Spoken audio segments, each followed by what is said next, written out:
Namaste. We're here to talk about the definition of yoga. Yoga is defined in classical terms as one of four different forms of yoga: Bhakti Yoga, Jnana Yoga, Karma Yoga, Raja Yoga. Bhakti Yoga is the yoga of devotion, where if you're an emotional person, the best way to express your emotions is through devotion. Now, this is very important so that you have a healthy relationship with emotions. As soon as I have an understanding that there's something higher than me, immediately I overcome my limited sense of self. Jnana Yoga is the yoga of enquiry. I'm not using the word intellect, I'm using the word enquiry, where I'm processing the question, who am I, all the time. You can be an intellectual, you can be a PhD, but you may not have enquiry, you may not have a certain amount of intelligence. What it means is that your question is important. Some uneducated people have used the path of enquiry to reach enlightenment. It doesn't have anything to do with one's education or one's ability to speak or discuss. It's not intellectualization, it's enquiry. The next one that we're going to be looking at is Karma Yoga. This is the yoga of service. So, this is the way that Krishna defines Karmani eva adhikaraste ma phaleshu kadachana ma karma phala heturbur ma te sango akarmani. The important thing there is that Karma Yoga has two things. One, that you have to perform your duties, there's no escape from your responsibilities of life. One. Two, you cannot or you give up focusing on the fruit of your labor. So, A, no running away from responsibilities. B, whatever is the fruit of your labor, you don't worry about that. You just do your things with complete awareness and complete freedom and not worry about the fruit of your labor. These are important points in Karma Yoga. You can be working in an NGO in an orphanage, but if you're doing it just for that appreciation you get from friends, family, and the community, that's not Karma Yoga. It's the intent that's important. You can be an industrialist and your entire focus is creating livelihood for people. That is a form of Karma Yoga. You can also be at the orphanage, but your intent is to serve, then it's Karma Yoga, it's a service. Bhakti Yoga, devotion. Jnana Yoga, enquiry. Karma Yoga, service. The fourth kind is the subject that we are studying during this course, Raja Yoga. Raja Yoga is the yoga as laid out by Patanjali. He codified an existing tradition that we say began with Adi Yogi. In the other lecture, we've discussed the history of yoga. But as yoga came about, Patanjali codified it in the Yoga Sutras, the sutra being a literary tradition. These aphorisms, 196, define the Raja Yoga journey. In Raja Yoga, you're predominantly working with energy and you're also working with body, mind, and energy. So it's really important that you train your body, you train your breath, you train your mind, and through that process, you transcend the human experience. It's a very interesting phenomenon because globally people are practicing yoga. So, whatever kind of yoga you practice, whether it's vinyasa, hatha, ashtanga, they all fall within the Raja Yoga tradition, where Patanjali has clearly demarcated yamas, niyamas, asan, pranayam, pratyahar, external yoga practices, and dharan, dhyan, samadhi, internal yoga practices. Meditation being the seventh stage, asana, pranayam being the fourth and fifth, respectively. The definition of yoga is yogas, chitta, vritti, nirodha. Yoga is the cessation of all patterns in consciousness. Cessation of patterns in consciousness literally means if I were to compare my own mind to a lake, maybe somebody threw a pebble in it 20 years ago, said something to me. Those ripples often go on for years and decades together. Now, you all know this. We are still suffering the pain and hurt of something happened many, many years, decades ago. At the same time, a yogi's mind is like Lake Placid. So, somebody throws a stone, the pebble sinks into the water. There may be a ripple as he reacts, responds at that point, but it's done with. This equanimity of mind is called yoga. How does this work in day to day life? Now, what do you mean by patterns of consciousness? Yoga, he's using four words to define yoga being one of them. So let's look at the three words. Chitta, vritti, nirodha. Chitta is consciousness, everything in the conscious mind, subconscious, unconscious mind. Vritti, patterns. Nirodha, cessation. It doesn't mean that at a given point I'm trying to stop my mind from thinking. It's taken 4.5 billion years of evolution for me to have, or us to have, this nervous system and brain. It's not about stopping the mind. It is about stopping the repetitive patterns of consciousness. Couple of points. Everything in the cosmos is moving in an ellipse. Everything is moving in circles. Similarly, the cosmos, the atom, similarly, our own patterns. Say every 6 hours my body feels hungry. That's a cyclical pattern. Every 18 hours my body feels tired and wants to sleep. That's a pattern. Like that, there are patterns in the mind. Because I identify so deeply with my mind, I'm unable to see it.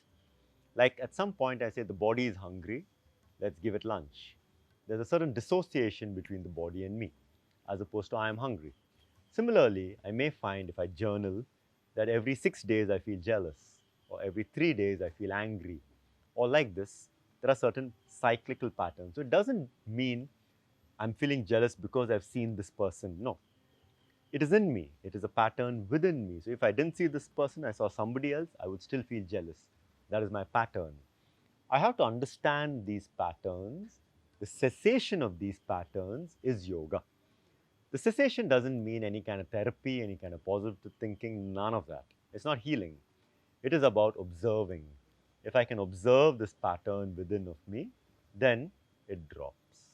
Let's put a simple process in place. Suppose in my college days, I had a girlfriend called Priya. We had a great time together. At some point, she ditched me, left me, and married somebody else. Life goes on, she's gone on, I seem to have gone on, but every time I go and watch a movie and I see a character that looks like her, I feel hurt. Every time I meet somebody whose name is Priya, it reminds me. I may be sitting in peace somewhere watching a sunset. I remember her and my mood gets spoiled. I'm giving a very simple example because in our generation, the biggest issues people have are with relationships. So now this goes on and on and on and on. There will come a time I'm sitting in meditation, very enjoying my time. Suddenly I think of Priya and boom, this goes on and on. There will come a time one day where I can remember or I think of her, but my nervous system, everything is so relaxed that it doesn't agitate me. When that happens, I have dealt that day with that impression or samskara. After that, the next day I can go meet her, I can meet her children, I can meet her husband, no problem. It's been dealt with. The memory is there, the pain is no more there. Now, when I meet a lady called Priya, whenever I meet somebody that looks like her or reminds me of her, I'm not really interacting with that person. I'm interacting with my memory of that Priya superimposed on this person. Like this, everything we do in life is our own impressions superimposed on reality. If I have dealt with Priya and such impressions, for the very first time in my life, I can meet this lady called Priya, or this person that looks like her, or this character in the movie that looks like her, or this sunrise where I don't have any painful memories. I can, for the first time, completely be present in this moment. This is how living in the moment happens because I've understood and dealt with all my samskaras. I'm not carrying that baggage. I've understood those patterns. As soon as that pattern starts, because I know, I can watch it, it drops. I hope that example gives you a little bit of an inkling as to what is meant by patterns. Because we are so deeply connected to our pain and that hurt, we never really experience the distance between us and that pattern. We think this is us. As Patanjali says, vritti sarupyam itaratra, you think or you accept or believe that everything your mind says is you. In another way of looking at it is, for example, one of the patterns of my mind is regret. So when I wake up in the morning, because I've tracked it for so many years, it doesn't hold sway over me. Otherwise, some regret will start. I wish I had said this. I wish I had done this. I wish I had slept like this early or this, something. While this is going on in the mind, I'm brushing my teeth, taking a shower. For half an hour, that's going on as a loop. But if I'm aware and I know that this is one of my patterns, as soon as that regret starts, I am aware, it drops. Then the next pattern will start. If I am aware, if I watched it, as soon as I watch it, it drops. So you don't have to change it. You don't have to get any kind of positive thinking. You just have to become a witness to those patterns. That is the meaning of chitta vritti nirodha. It's not that you're stopping your mind. You have dealt with the contents of your mind, of your chitta, of your consciousness, and therefore those things don't surface and you can be in real in a certain experience. As we go through life, we never have a carte blanche. We never have a whiteboard. We are filled with our impressions. The chance of us being in the moment is very low. But when we do yoga, we have this opportunity to be in a carte blanche. We have an opportunity to be in the moment. This is what I'd like to share with all of you in terms of the definition of yoga. I've broken it down into more simplistic ways. One of the things I find over the years is that when I didn't know what it meant, and I'm still refining my understanding, but 20 years ago, if you had met me, I would have taken 3 hours to explain this. 10 years ago, I would have taken 1 hour to explain this. Like that, over the years, you slowly remove the ideas that are extraneous to the central idea. So here the central idea is vritti uh, yogas chitta vritti nirodha. Patterns in consciousness cease like this by coming to terms with, by understanding. You will have different scholars, different yogis explain the same sutra in different ways. And that's the beauty of yoga because everybody interprets it in their own way. This is the closest that I have found to the real experience with myself, with understanding with my guru, with understanding Patanjali, and exploring on myself that by coming to terms with everything that's within of me, conscious, sub, and unconscious, those patterns cease to hold sway over me. So when that pattern stops, if somebody throws a pebble in the lake of my mind, it just sinks down. If somebody tells you you don't look good, only if you really believe you don't look good will it cause any pain. I'm giving another example. If you don't really care about it anyway, nothing that anybody says can hurt you. It can only hurt you, or things can happen if you already carry that wound. So, like that, yoga is not meant for healing, but it will completely heal you because you would have come to terms with who you are as a person. And once you've come to terms with who you are as a person, yogas, chitta, vritti, nirodha, the patterns cease. When the pattern cease, you are only in the moment. You become like a child with all the knowledge of adulthood, but you're like a child. A child is fresh and uniquely present in every moment. For us, we have so much baggage that we cannot really be present. This is what I like to share with you. And I wish you all the very best on this journey because without this understanding, yoga will just be a set of gymnastic plus breathing exercises. To call pranayam breath work is trivialization of such a unique phenomenon of expanding one's life energy. To use yoga for flexibility is like going to the ocean of knowledge, taking a mug of water and pouring it and going back home.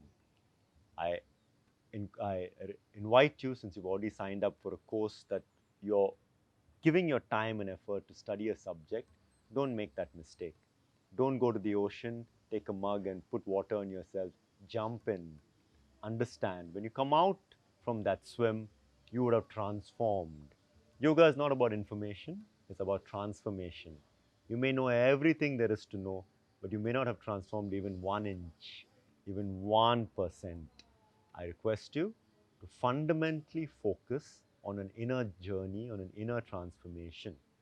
The beauty about yoga is that you get a chance to work with the most reliable instrument presented to you, your body, breath, and then mind. A lot of mind systems around the world try to change the mind by using another part of the mind. I will make my mind think like this so that this thinking doesn't happen. It's very unsuccessful. If you do it really too hard, you may even go bonkers. But even if you don't go bonkers, generally it's not a successful modality. Rather, work with the most reliable instrument you have, body. If you know, if you can willfully, consciously, in the next 1 month, put on 2 kilos of weight or remove 2 kilos of weight from your body, you have understood quite a bit about how your body operates. You've understood quite a bit about how your mind operates, why you like this food, why you feel like overeating, undereating, like this. If you can make that change, let's leave enlightenment and these topics for later. Just get the workings of your body mind. If you can work with your body mind, the simplest challenges, if you can take on, you will understand how this operates. If you understand how this operates, you don't need to heal it, you don't need to transform it. Your understanding is the transformation. And make this point again and again, because in modern yoga, we're spending far too much time trying to take somebody from -1 to 0. Yoga is meant for somebody wanting to go from 0 to +1. Yeah? It is very good for somebody from -1 to 0. It's great therapy, but that's not the real poetry of yoga. The poetry kickstarts when you try to go from 0 to +1. How do I understand how I operate? Once I understand how I operate, there's no need for any transformation. You're already transformed. Let's wish each other the very best, yourself, your colleagues, your fellow students, that Yogas Chitta Vritti Nirodha over the next few months, over the next few years, the next few decades of your life becomes a deep understanding that these patterns cease to be compulsive in you. Thank you once again for tuning in. If you have any queries, feel free to write back in. Namaste. It's always a pleasure to be able to share with all of you.